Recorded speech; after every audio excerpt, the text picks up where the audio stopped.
Bismillahirrahmanirrahim. Alhamdulillah hamdan katsiran tayyiban mubarakan fihi wa sallallahu ala nabiyyina Muhammad wa ala alihi wa ashabihi wa sallama tasliman katsira, amma ba'd.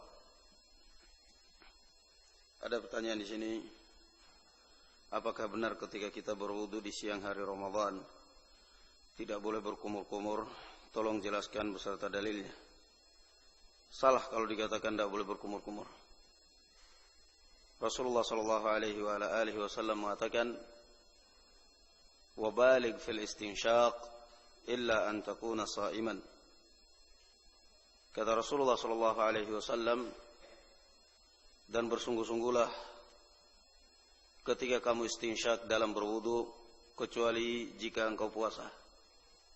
Al-istinsyaq adalah idkhalul ma'i fil anf wa jazbuhu dakhil al-anf jazban shadidan thumma nathruh. Al-istinsyaq adalah memasukkan air ke dalam hidung, kemudian menghirupnya, baru mengeluarkannya. Dan kita tahu semua barakallahu fikum bahwa al-istinsyaq satu gerakan dengan al-madmadah, berkumur. Sehingga kalau dikatakan tidak boleh berkumur di bulan Ramadan, salah. Tidak ada alasan, tidak ada dalilnya. Artinya nanti juga akhirnya tidak boleh sikat gigi selama Ramadan. Sikat giginya habis sahur, itu pun kalau belum adzan subuh. Kalau udah adzan subuh ya sudah, walaupun habis makan jengkol, makan apa, enggak usah sikat gigian sampai maghrib. Gimana nanti? Fana'am barakallahu fikum. Sementara Rasul sallallahu alaihi wasallam mengatakan, "Laula an asyqa ala ummati la amartuhum bis-siwaki 'inda kulli wudu." Kalau seandainya saya enggak memberatkan umatku, saya akan perintahkan mereka untuk bersiwak setiap berwudu. Fana'am barakallahu fikum, berkumur, tetap berkumur dan sikat gigian, dan bahkan mungkin barakallahu fikum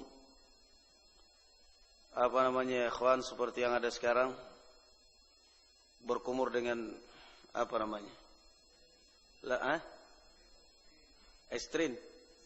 Listerin untuk bau mulut itu loh. Naam, tidak ada masalah. Walaupun mungkin aromanya terasa di leher, tetapi yang jelas barakallahu fikum, selama tidak ditelan, tidak ada masalah. Fabarakallahu fikum. Adapun dikatakan berkumur, tidak boleh. Tidak ada dalilnya barakallahu fikum. Tetap kita berkumur ketika berwudu. Rasulullah memerintahkan. Qala al-Imam Muslim rahimahullahu ta'ala, bab fadlil wudu'i was salati aqibah. Bab keutamaan berwudu dan keutamaan salat setelah berwudu. Yang namanya salat sunnah ya ikhwan barakallahu fikum, ada yang diistilahkan rawatib. Rawatib yakni yang dilakukan sebelum salat wajib atau sudah salat wajib. Ada salat malam, ada salat mutlaqah, ada salat setelah berwudu, ada salat duha, ada juga salat mutlaqah. Artinya yang namanya salat mutlaqah barakallahu fikum tidak terikat dengan waktu dan tempat. Orang pada hari Jumat mau masuk di masjid di pagi hari, kemudian sholat sampai imam datang. Barakallahu fikum. Berapa rakaat dia dapat terserah, tergantung waktunya. Fana'am barakallahu fikum. Tidak ada larangan. Wa huwa alladhi ja'ala al-laila wan-nahara khilfatan liman arada an yadhakkara wa arada syukura. Allah yang menjadikan pergantian malam dan siang sebagai waktu dan tempat bagi orang yang mau berzikir dan mau bersyukur kepada Allah Subhanahu wa taala. termasuk zikir dan syukur adalah salat. Thayyib. Fasal ini keutamaan wudu dan keutamaan salat setelah berwudu. Qala haddatsana Qutaibah bin Sa'id wa Utsman bin Abi Syaibah wa Ishaq bin Ibrahim al-Hanzali wal lafdhu li Qutaibah qala Ishaq akhbarana wa qala al-akharun haddatsana Jarir an Hisham bin Urwah an abihi an Humran maula Utsman qala Sami'tu Utsman bin Affan. Saya pernah mendengar Utsman bin Affan. Utsman bin Affan radhiyallahu anhu. Fana'am khalifah yang ketiga yang digelari oleh para ulama dengan gelar Syahidud Dar. Syahidud Dar, seorang pahlawan yang mati syahid di dalam rumahnya.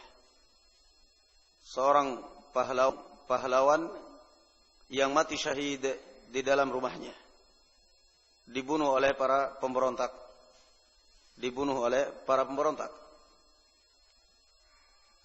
Na'am. Para sahabat ridwanullah alaihim ajma'in mau mengadakan perlawanan, mau mengadakan barakallahu fikum perlawanan untuk menghadapi para pemberontak ini tadi. Utsman bin Affan radhiyallahu anhu melarang karena memang demikian beliau lebih memilih dirinya yang meninggal daripada harus mengorbankan atau terjadi pertumpahan darah antara muslimin. Dan juga semua sudah ditakdirkan oleh Allah Subhanahu wa taala. Rasulullah sallallahu alaihi wasallam mengatakan ketika sedang berada di atas gunung Uhud, farajafat bihimul jabal, gunung pun goncang, merasa gembira dan bangga dinaiki oleh orang-orang yang paling mulia. Rasulullah, Abu Bakar, Umar, Utsman. Sehingga Rasulullah pun menghentakkan kakinya di atas gunung dan mengatakan, "Utsbut Uhud, ma alaika illa nabiyyun wa siddiqun wa syahidan." Memerintahkan gunung Uhud agar tetap kokoh karena di atasmu adalah Rasulullah, kemudian Siddiq dan dua orang yang mati syahid. Sehingga mereka semua mencapai apa yang dikabarkan oleh Rasulullah sallallahu alaihi wasallam.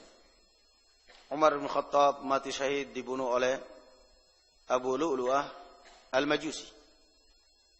Utsman bin Affan radhiyallahu anhu juga mati syahid dibunuh oleh para pemberontak yang barakallahu fikum zalim. Mereka semua berhasil membunuh Utsman bin Affan radhiyallahu anhu ketika itu beliau sedang membaca Al-Qur'anul Karim. Tamanna kitab Allahi awwala lailatin wa laqa hamamal maqadir akhirah. Tayyib. An Utsman bin Affan wa huwa bi fina'il masjid. Faja'ahu al-muadzin 'inda al-'asr. Datang kemudian kepadanya muadzin ketika salat asar.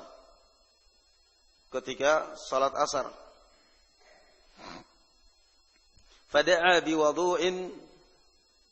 Ada satu hikmah, satu kisah yang sering dijadikan dalil oleh para ulama barakallahu fikum di dalam kisahnya Utsman bin Affan dengan Ibnu Mas'ud radhiyallahu anhu, bahwa seseorang boleh aja meninggalkan sunnah suatu saat dalam rangka dar'an lil fitnah, dalam rangka barakallahu fikum membendung fitnah. Baik, sepertinya nanti kita akan lewat hadisnya. Faja'ahu al-muadzin 'inda al-'asr fada'a biwudu'in fatawadda'a thumma qala wallahi la uhaddithannakum hadithan laula ayatun fi kitabillahi ma haddathtukum. Inni sami'tu Rasulullah sallallahu alaihi wasallam. Setelah beliau Utsman bin Affan radhiyallahu anhu berwudu, beliau pun mengatakan di hadapan para sahabat, "Demi Allah, saya akan menyampaikan kepada kalian satu hadis. Dan kalau bukan karena takut terhadap ancaman Allah Subhanahu wa taala di dalam Al-Qur'anul Karim, saya enggak akan menyampaikan hadis ini.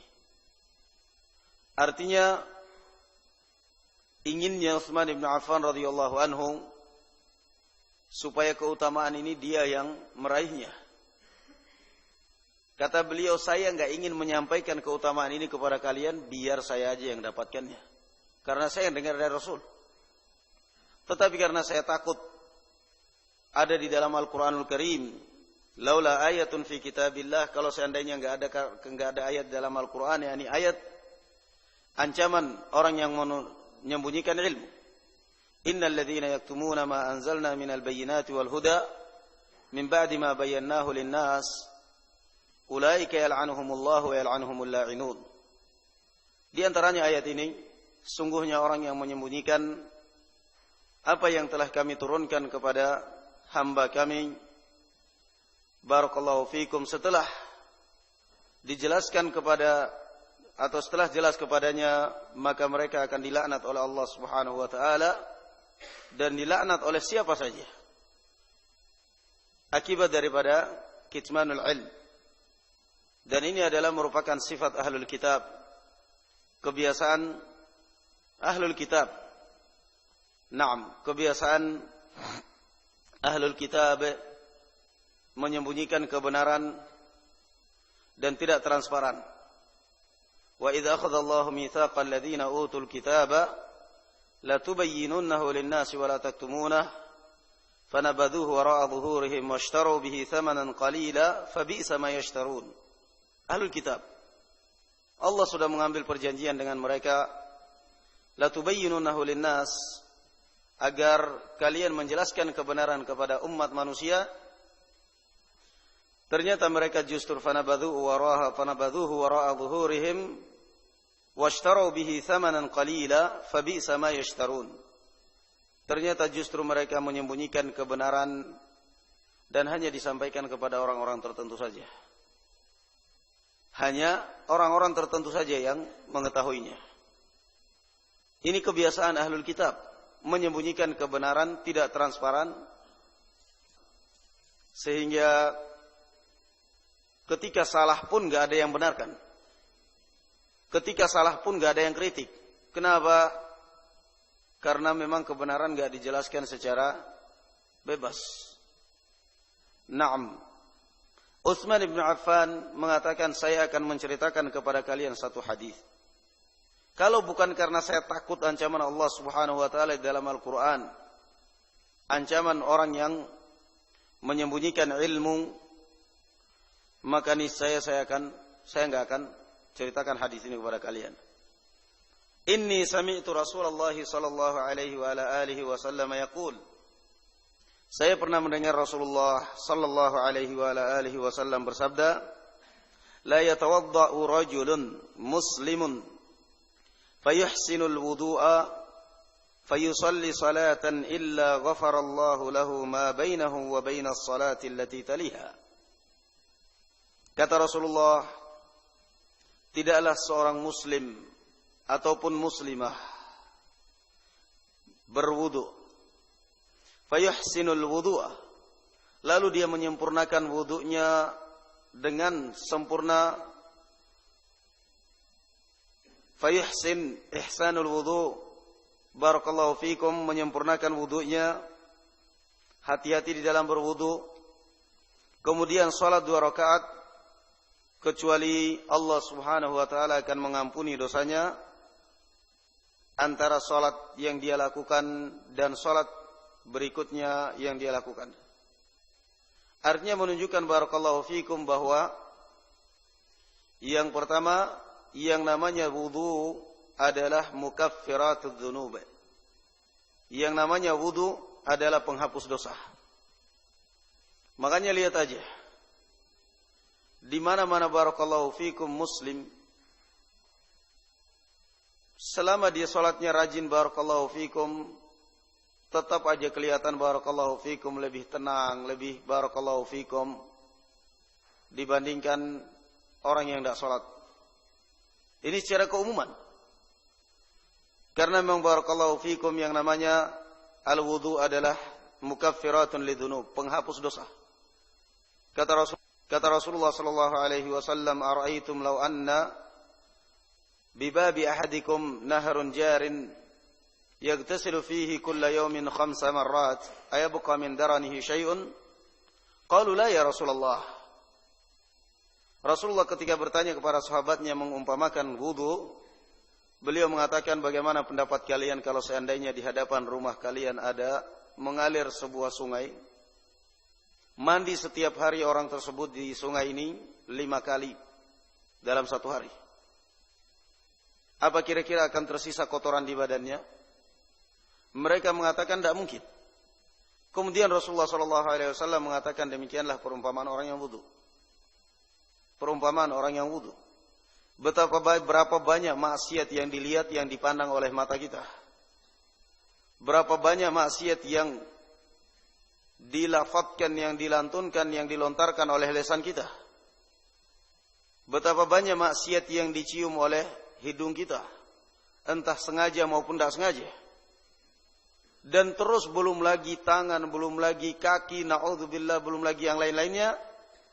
Sehingga Allah subhanahu wa ta'ala dengan rahmatnya memberikan peluang dan memberikan penghapus takfir atau kafaratus sayyiat dengan cara berwudu setiap hari barakallahu fikum, minimalnya 5 kali sehari semalam, minimalnya. Belum lagi kalau seorang mukmin mau berwudu ketika membaca Al-Quran, mau berwudu ketika sholat duha, berwudu ketika sholat malam, berwudu barakallahu fikum, ketika dia berwudu, berzikir kepada Allah subhanahu wa ta'ala, sehingga dia akan terus hidup dalam keadaan barakallahu fikum selalu terhibur. Al-wudu. Naam. Fayusalli. Yang lebih utama lagi barakallahu fikum, kalau dia berwudu kemudian salat. Berapa rakaat? 2 rakaat. Entah mungkin salat barakallahu fikum qabliyal zuhur atau qabliyal barakallahu fikum maghrib atau yang lainnya, yang jelas salat 2 rakaat. Yang jelas barakallahu fikum salat 2 rakaat, jaminannya illa ghafarallahu lahu ma bainahu wa bainas salati allati taliha. Allah subhanahu wa ta'ala akan mengampuni dosanya antara salat yang dia lakukan dan salat yang berikutnya. Naam. Artinya semestinya memang demikian. Daripada bangun tidur cuci muka, mending berwudu mestinya. Tetapi memang seringnya kita itu lalai. Seringnya kita barakallahu fikum lalai. Tetapi kita lihat demikian besar keutamaannya. Di dalam riwayat yang lain, Rasulullah sallallahu alaihi wasallam mengatakan kepada Bilal, "Akhbirni bi arja amalin amiltah, fa inni sami'tu daffana 'alaika fil jannah." Coba ceritakan kepadaku amalan apa yang sering kamu amalkan. Saya mendengar suara sandalmu di surga. Kata Bilal, "Barakallahu fikum, ma amiltu amalan ghaira anni idza ahdathtu tawadda'tu wa sallaitu bidzalika alwudu'i ma kutiba li." Saya merasa enggak beramal apa-apa, kecuali satu, kapan saya berhadas saya pun berwudu dan salat semampuku dengan salat tersebut. Salat barakallahu fikum nafilah mutlaqah. Mau salat duha dari pagi sampai zuhur, yang jelas barakallahu fikum jangan sampai melalaikan dunia, menterlantarkan urusan keluarga atau urusan dunia. Naam. Demikian ya ikhwan barakallahu fikum keutamaan berwudu. Keutamaan barakallahu fikum berwudu yang tidak diberikan oleh Allah Azza wa Jalla, keutamaan bahkan kewajiban seperti ini kepada selain umat muslimin, kepada selain umat muslimin. Qala haddatsanahu Abu Quraib haddatsana Abu Usamah wa haddatsana Zuhair bin Harb wa Abu Quraib qala haddatsana Waqi'un wa haddatsana Ibnu Abi Umar haddatsana Sufyan jami'an an Hisham bihadha al-isnad wa fi hadits Usama yuhsinu wudu'ahu thumma yusalli al-maktubah. Dalam sebagian lafaz salat maktubah, salat yang wajib. Fa na'am barakallahu fikum, salat wajib dia pun barakallahu fikum ketika mendengarkan azan wudu dengan sempurna, dan bergegas ke masjid barakallahu fikum untuk menunaikan salat wajib. Fa barakallahu fikum artinya setiap hari sebenarnya Allah Subhanahu wa taala membuka pintu rahmah kepada kita. Fa na'am. Terkadang kita mendengarkan dari sebagian penceramah misalnya mengatakan misalnya hanya di bulan Ramadan tidurnya orang yang puasa adalah ibadah. Salah. Salah kalau dikatakan seperti ini.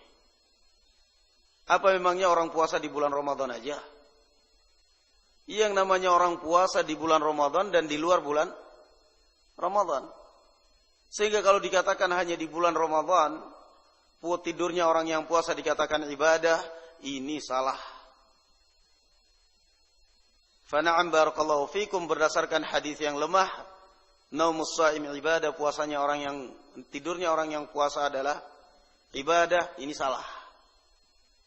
Kita ambil perbandingan antara bulan Ramadan dengan selain bulan Ramadan. Orang puasa di bulan Ramadan selesai sholat subuh ngorok sampai zuhur. Setelah zuhur ngorok sampai asar. Ternyata maksudnya apa niat dia? Niat dia bukannya supaya nanti malam bisa sholat malam, bisa sholat tarawih dengan badan dalam keadaan fresh, bisa sahur, bukan.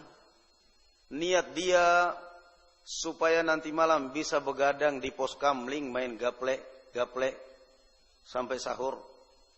Apa ini bisa dinilai ibadah? Jelas nggak bisa sama sekali. Tidurnya orang yang di luar bulan Ramadan.